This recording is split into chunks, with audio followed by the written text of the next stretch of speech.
I don't know why I did Full House. I was trying to do some music to be like, it's Friends of Rosey. But instead I did for Full House. What was that for? At the end of Full House, they're like, I know the theme song. I was trying to think of a little ditty. Hello, welcome to Friends of Rosey. This is Kath.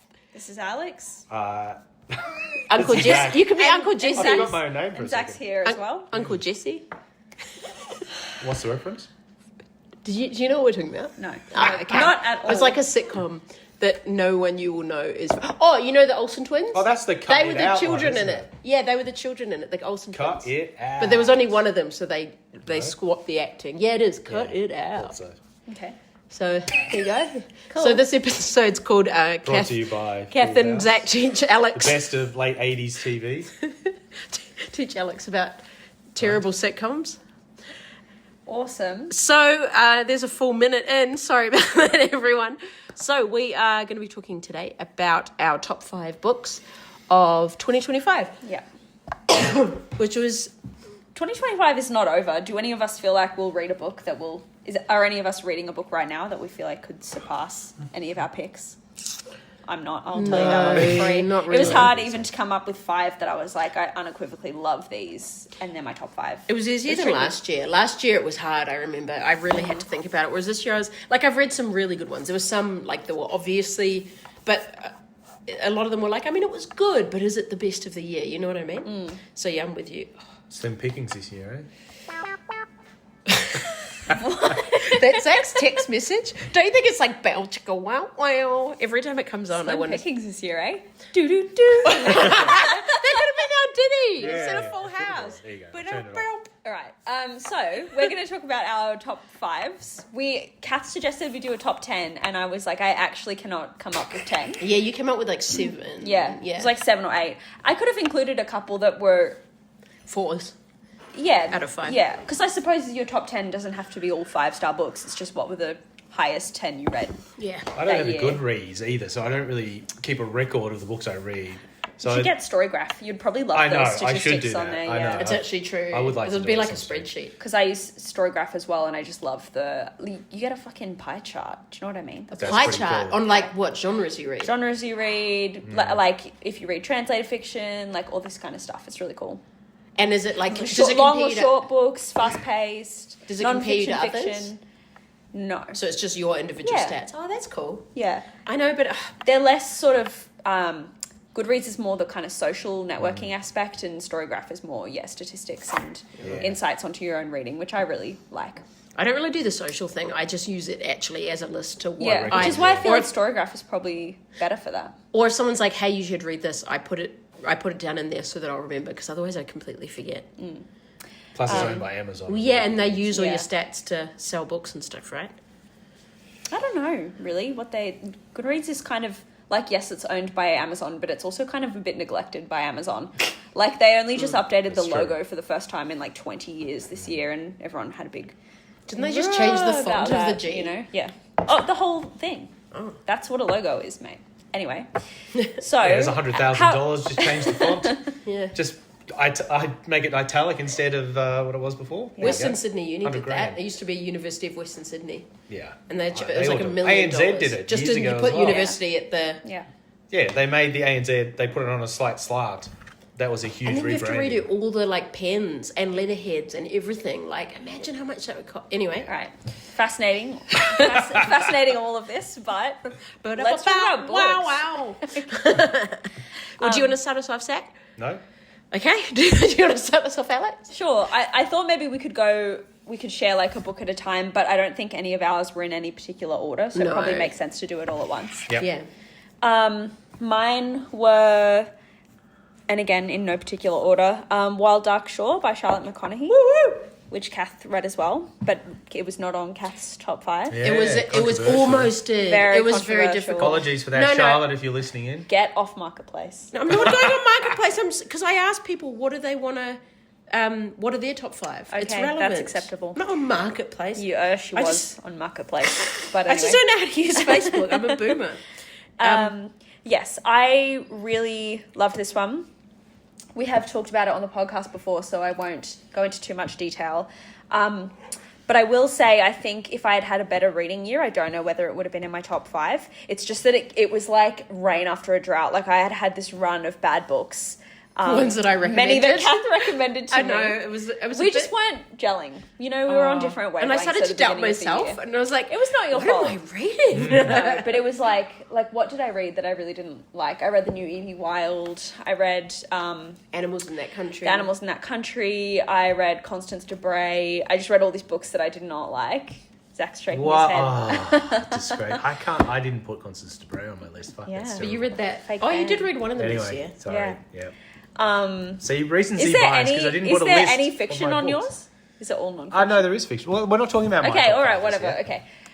Then I put Hannah Kent, Always Home, Always Homesick, which we've also talked about on the podcast before, I think. Yeah. I listened to it as an audiobook. It's only one of my top 5 that I read as an audiobook, which I feel really enhanced the experience because all the Icelandic pronunciation and stuff. And also it was narrated by Hannah Kent, who is the author, so that was pretty cool. I also put Brokeback Mountain, which I know is a short story, but I read the short story and then the screenplay. My edition has the short story and the screenplay back to back. And that was really cool. And that movie, I feel like, that was a very profound experience watching that movie for me this year. Also Crying in H Mart, which I finally read. I feel like everyone talked about probably 2 years ago. And I'm a bit late to the trend, but it's really this author processing her grief after her mother dies.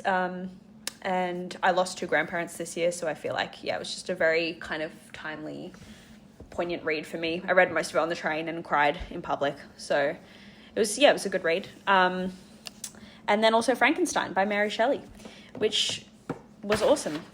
Sorry about the background noise. As good as everyone says it is, better probably. The first part, I will say, took me a bit longer to get into, but then after that it was very, very pacey and very thrilling. And just kind of Mary Shelley as a person really came through in the writing, and she was so impressive and so kind of forward thinking and progressive for her time in lots of ways. And it was really it's a very cool experience reading that book. Only took you 150 years to read it too, Yeah. so that's pretty good. That's pretty good. Yeah. It holds up for such an old book. Yeah, totally. I was surprised at how much I enjoyed it for a book It's that no old. Wuthering Heights, but Correct. It is no Wuthering Heights. Because it's good. Bum bum. A few people, because I asked on social media, what is your favourite book been? And a few people have said Wild Dark Shore. That seems to be a fan favourite. Yeah, I think it won was the runner-up or something in the Goodreads Choice Awards for fiction. And it won the Dimmicks, best. Yeah, okay. Yeah, it was very buzzy and talked about, which is nice. It's nice to see Charlotte McConaughey getting some love in kind of the general population, Hers was probably the one that everyone voted quite differently. Well, voted, making it sound like it was a poll. But everyone, said very different things. But Wild Dark Shore was probably the one with the most crossover. Which makes sense. I think it's a very... well, that's also because you sell it to everyone who comes into the bookshop as well, so... Yes. That probably But helps. also, it's a very accessible book. It's if you like crime, you'll like it. If you like fiction, you'll like it. I think... Especially because it's based on Svalbard, the seed bank and everything like that. And it's good. Cool. That was my top 5. Nice. Well, I can sort of segue because you said Brokeback Mountain, which by Annie... How do you say her last name? Prue? Prue, yeah. I always feel like there's an L in there. There is. And And an X. So is it like Prue or... Prooks. We could just say It's Prue. Prooks. Prue, yeah. Prue. Okay. Prue and True. I don't think it's that. I'm quite tired, actually. Tired. Kath and Kim, no. So you All also right. had Hannah Kent in your list. Well, no, I was going to say Larry McMurtry because Oh. Larry McMurtry wrote the screenplay for Brokeback Mountain. Gotcha. And the edition that You Let Me Alex had her, the story of Brokeback Mountain, which is I think a 50-page New York Times book. And then it had the essay by him and by her about how they made it into the movie. Yeah, they were really good. It was essays. really good, wasn't it? Yeah. Often, reading about, how they make things into a movie. I don't usually care, but I thought it was really, really good. But yeah, Lonesome Dove, which I put off reading for ages because it's, I think, like 900 pages long, and it's a Western. Not that there's anything wrong with books that long, but you've only got so many books in a year. It was awesome. In your life. Loved it. So good. It's a trilogy. It's the second one of a trilogy, so I definitely want to go read the other two. But yeah, I think I will definitely reread it in my life, despite being 900 pages long. It was just so good. And it was the year I was born, which is kind of fun, you know. Oh, no, actually, that doesn't make sense, because that was the Bone People, wasn't it? Oh, well, it won something. Oh, well, maybe he won the Pulitzer. How do you say it? Pulitzer Prize. I'm struggling with pronunciation today. My other one was Hannah Kent, Always Home, Always Homesick, which I think is no surprise. Yeah, it's so good. For a memoir, it's fantastic. Limberlost by Robbie Arnott, which interestingly I didn't put in my ABC Radio National one because of recency bias, but it's been a few months now, and it was a really beautiful coming of age story.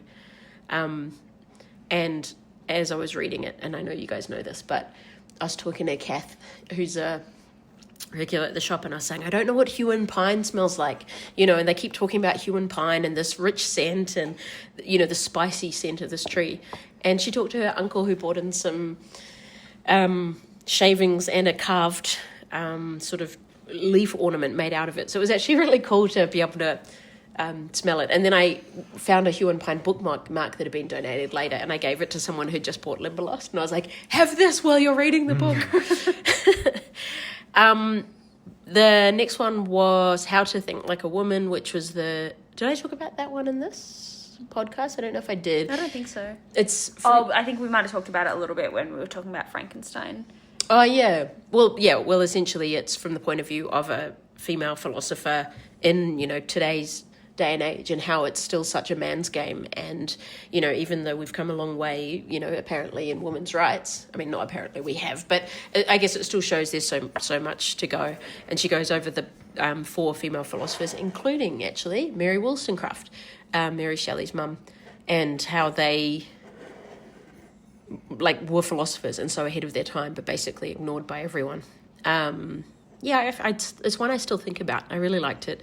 And then Frederick Backman, who's one of my all-time favourites. One of them. My Friends, which is his new one. And I especially like this because Anxious People was good. Beartown was good. I didn't even read the trilogy of that because I thought it was okay. But My Friends I felt like he'd gone back to his earlier way of writing, like My Grandmother Sends Her Regards and Apologizes, which is my favourite by him. And it was just, I don't know, he just does this, because it's actually quite sad, but it's funny, and it makes you think, and it's got commentary on class and capitalism and the way we treat people and death, and he's brilliant. I'm really pleased that his writing's sort of gone back to how he used to write, because I just think this is my favourite style of writing. I mean, I know other people will probably find the opposite. That's often how it is. I know with Murakami, like, the ones I liked were often the opposite of what other people liked, you know, even though the books were really different, so by the same author. Did that make sense? So you like his old stuff better than his new stuff? Yeah, I'm so edgy. I liked him before he was cool. That's right. I actually did, though. Now he's cool because of My Name is Otto, when the Americans made it with a Tom Hanks movie. But I read My Name is Uwe, you know, long ago, so... Yeah, OG fan. I'm pretty cool. Yeah. Yep. So they were my top 5. Oh, and honourable mention to Hannah Kent, and I think... Honourable mention. She's on the list, and she's an honourable mention. Gather Up Your World in One Long Breath is an honourable mention. Yes. Well, I was going to say Charlotte McConaughey and Gather Up Your World in One Long Breath, which is the book by Shakti, Gotcha. He is a local, and it's a memoir, and it's beautiful. He's such a storyteller. And for someone who constantly tells people in the shop that she doesn't like memoirs... You read a lot of them. You read and enjoy a lot of them. I know, right. and Patti Smith's Just Kids, that's a memoir. So maybe I do like memoirs. I think I just don't care about people that much. But if it's someone I care about... The reason I'm not interested in reading Just Kids is because I don't actually know who Patti Smith is.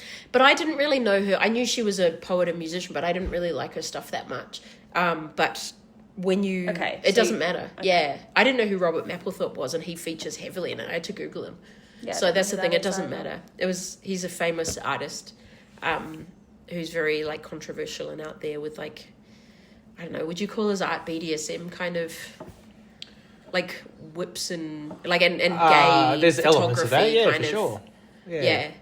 But they used to hang out and sort of date and back when they were Definitely just an kids in element New of York kink City. to his Yeah, photography, that's a for better way sure. to put it. Yeah. Anyway, you should definitely read it. One of the best books ever. All right, Zach.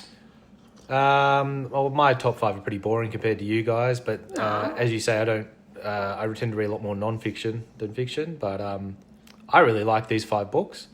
I've talked about Murderbot Diaries before, and I still am working my way through the series, and I still think it's fantastic. Which one are you up to now?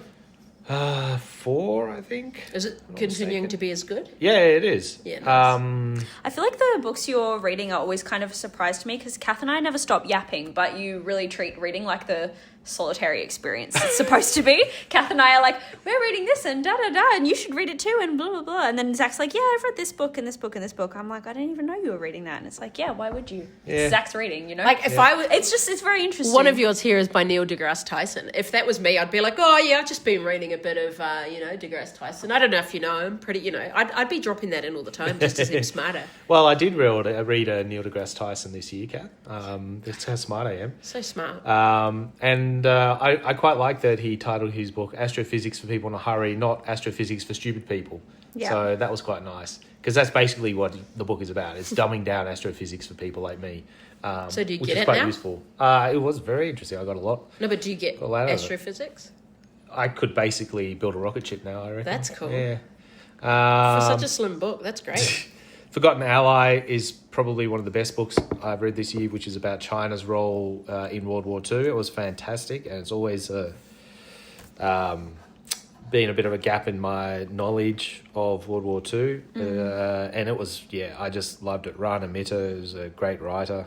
And it's one of those books that now that I've read it, I really want to read more of his books as well. Where's he from? British. Pretty sure it's British. And then I spoke about this one on the podcast, a previous podcast, Unruly by David Mitchell, history of the royal family in the UK, but a very funny, light-hearted take on it. And it's just a really fun way of reading about history. I really enjoyed it. And David Mitchell's a fantastic comedian. He's such a history nerd too. He's a massive nerd in general, but history nerd in particular. And then a very, very random book, Flacco's Burnt Offerings. Yeah, what was this about? Is a book from the 90s. So Flacco is a Let me guess, persona of a Australian. comedian, an Australian It's got to comedian. be Australian for In Flacco. the late 80s, early 90s, if I'm not mistaken. He was on one of my favourite ever TV shows growing up, Das Kapital, which was just it was almost like a Monty Python-esque style, but with Australian humour instead. Why was it called Das Kapital? Because the people who started the show were the Doug Anthony All-Stars, DAAS. Right. And they're very clever guys, and a lot of their stuff is political, so Das Kapital. Yep.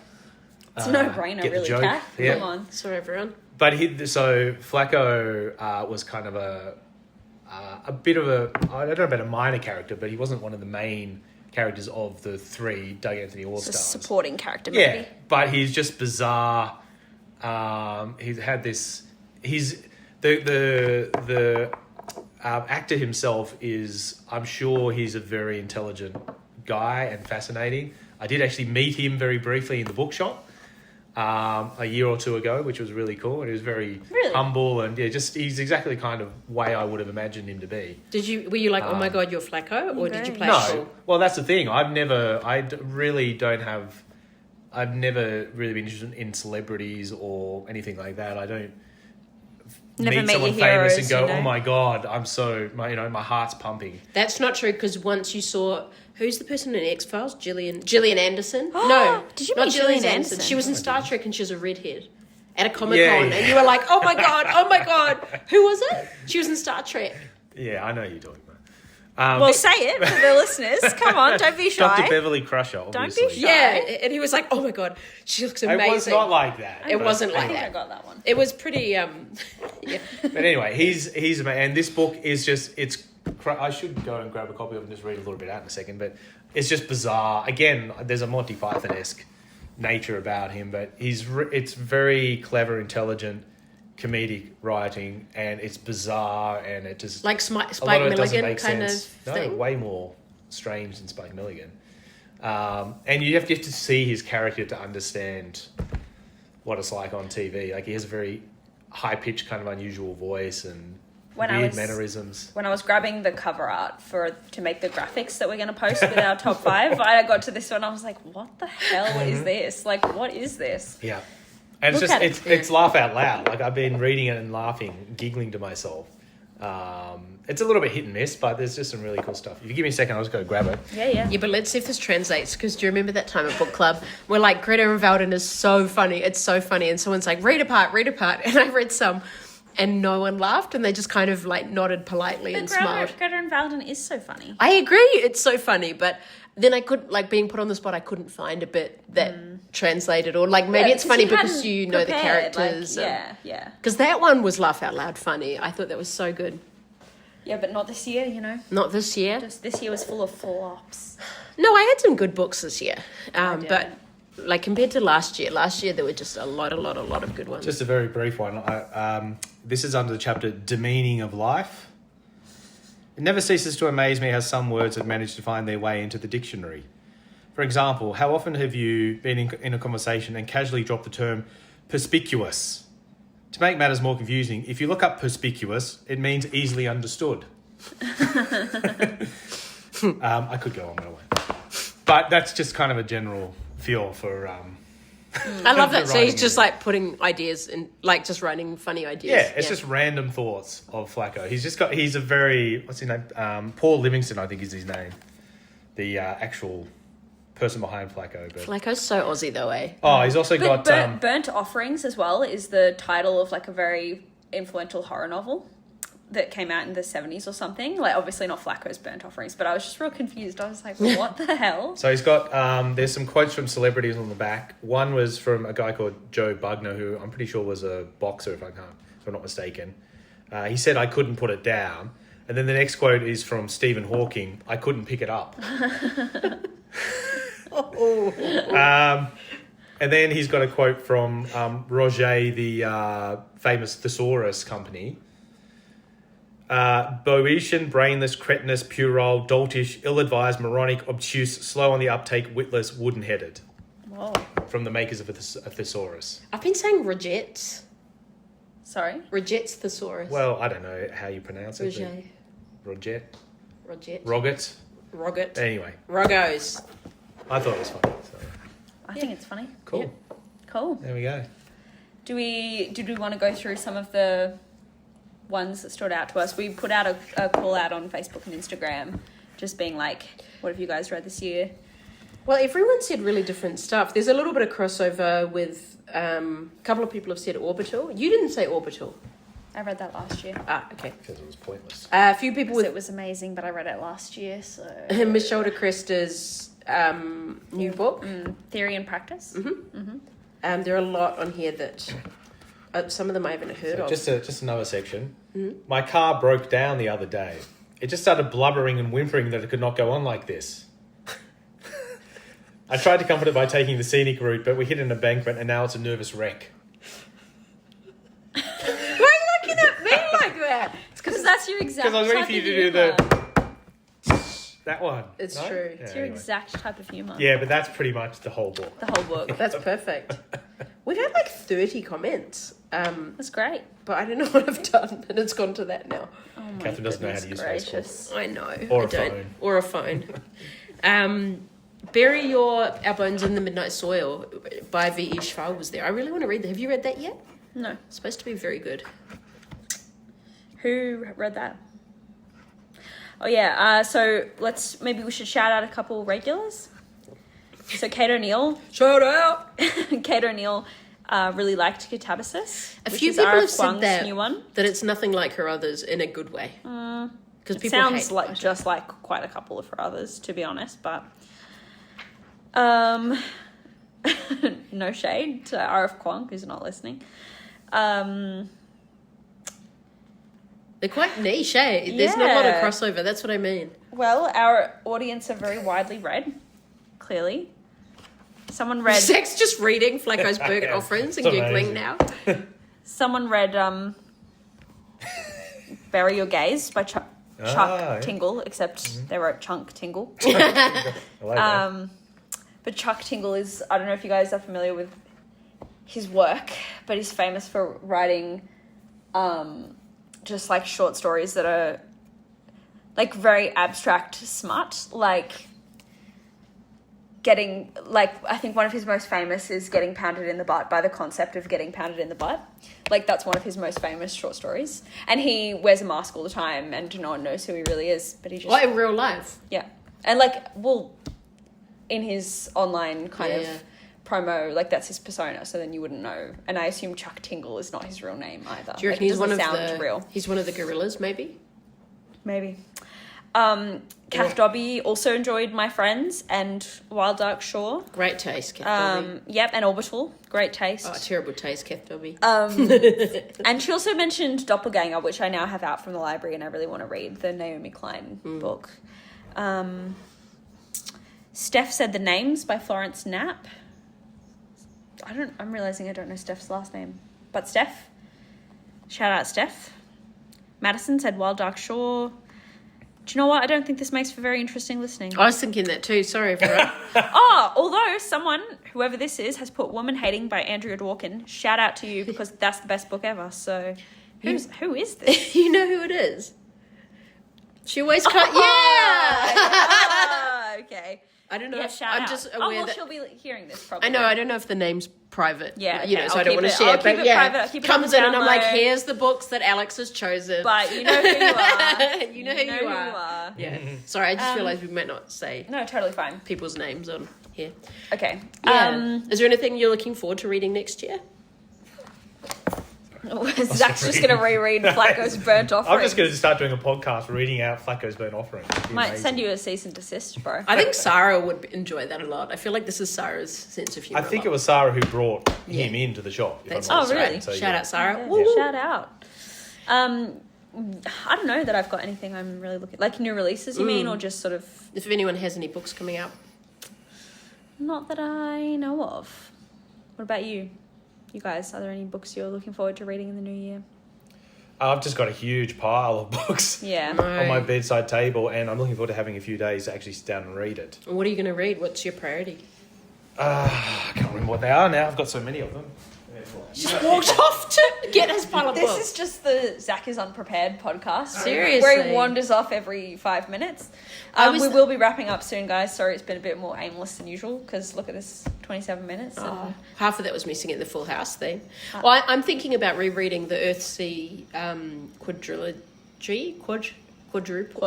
Quadruple? What? Quartet. Even though I've read it before. 'Cause You it's could just so say good. series because... Well, yeah, but I'm not going to read all 6 of them. Yeah, okay. Yeah. And I'm not going to read just Gotcha. 3. I'm going to make sure I read Tahanu, Gotcha. which is good. All right, Zach, how'd I'm you go? back. Oh, he's All right. taking a picture, have you? Well, a book that I've been Ingenious. wanting to read for a long, long time, and I'm going to try and at least make a start on, is Capital by Thomas Piketty. It's quite a big text and it's quite dense about economics and the like, but it's something I've been wanting to get a hold of a copy for a long time, and I finally have one. So, and Yuval Noah Harari has another book called Nexus. Loved *Sapiens*. The second book, which I've forgotten the name of, I didn't like as Homo much. Deus? Homo Deus, yeah, but Nexus, Bit of a flop. Well, but was it went, *Sapiens* was sort of the before. homo Deus was looking to the future, Yeah, wasn't it? So basically, what's Nexus about? I can't remember, but I've got it. Looking I really even like him further as into a the writer. So, future. Yeah. just be careful, Alex. It might be about AI, so I might have to Great. talk about Aye. AI on a future podcast. I might be sick that day. And the one I'm reading at the moment, which is really interesting, is called The End, and it's about World War II. It's about the last year of Nazi Germany and why the Germans fought on to the bitter end and didn't surrender, and So it's not a very cheery book, but it's Ian Kershaw. I've read some of his books before. He's a very good historian. You could just watch Jojo Rabbit. That's got a pretty good... And the very first chapter of the books is titled The End, which I thought was quite nice. Yeah. Bum, bum, Because normally they have that at the last page of a book. Oh, do they? Oh, well, do you know... Thank you for explaining Thanks that. for clarifying. Do you know the one thing that I know we will read next year is Wuthering Heights, because Kath and I are going to read it, and then we're going to go to the movies and see the film. We've been enjoying the movies lately. Imagine if I like it. Wouldn't that be I funny? hope it's as good as Frankenstein, that movie. That was really good. That Really movie was enjoyed it. nothing like the book, though. But it's its own It doesn't thing. have to be like the book. I read an article, actually, from someone who, I don't know, I can't remember if she's a Mary Shelley scholar or just that's kind of a special interest of hers, and she's a literature scholar or whatever, but talking about how in a lot of ways his interpretation feels more true to kind of some of the messaging of the book, like that it, and the framing, which other adaptations have gotten rid of, like the sort of chase across Antarctica? Yeah. The Arctic. Is it the Arctic? Yeah. Okay. Quadrilogy. Okay. Chase across the Arctic, and I'm pretty sure it was the Arctic. It was Antarctica, yes. It was Antarctica. Well, it was very north. so Yeah, well, that's up the Arctic, not Antarctica. anyway, Anyway. I won't have to think about any of that when I read Wuthering Heights. Probably it'll just be like it's The on the moors. moors and it's cold and wet, and I'll be like, cool. Oh, I love At least the I don't need to moors. worry about whether it's Well, do you wanna Arctic read or Some of the most Antarctic. beautiful Do parts. you want to Read read it with Wuthering us? Heights Read with it with us. I probably will do that, yeah. I need to read more fiction and some classics. Well, if you're going to read fiction, don't bother with this one. That's Seriously. not. You haven't even fucking read it. Yes, I have. I You gave up. You tried to read that it. doesn't You gave mean up. that doesn't mean I haven't years read ago. it. Years ago. Yeah. Just because you don't like it doesn't mean that I won't like it. Yeah. Either, Kath. There's a character. Zach might have taste. There's a character called Catherine in it, so that's Cool. pretty good. Great. Yeah. Yeah. Okay, if we keep doing this, we should have a soundboard. But Should have a about pop- wow. That's a good idea. Or like yeah. crickets. Sound you know? effects. Why did I Yep. stutter? Crickets. Drum roll. remix. Drum roll. What else? I we feel like need? this is so boring. I'm so sorry, everyone. Thanks for listening, everybody. Should we stop it here? I'm sorry. Yeah, stop. No, that's okay. Thanks for listening. I hope you also had a good reading year in 2025. Yeah, and use that you have a this- great reading year in 2026. Hope you get some Yeah. time off over the holidays and you read some good books. Well, because there could be some amazing ones coming. You know, if people have time off for the holidays, you know, now's true. the time to get through some great Yeah, books. exactly. It's true. Um, Right. Thanks for listening. Thank you. bye.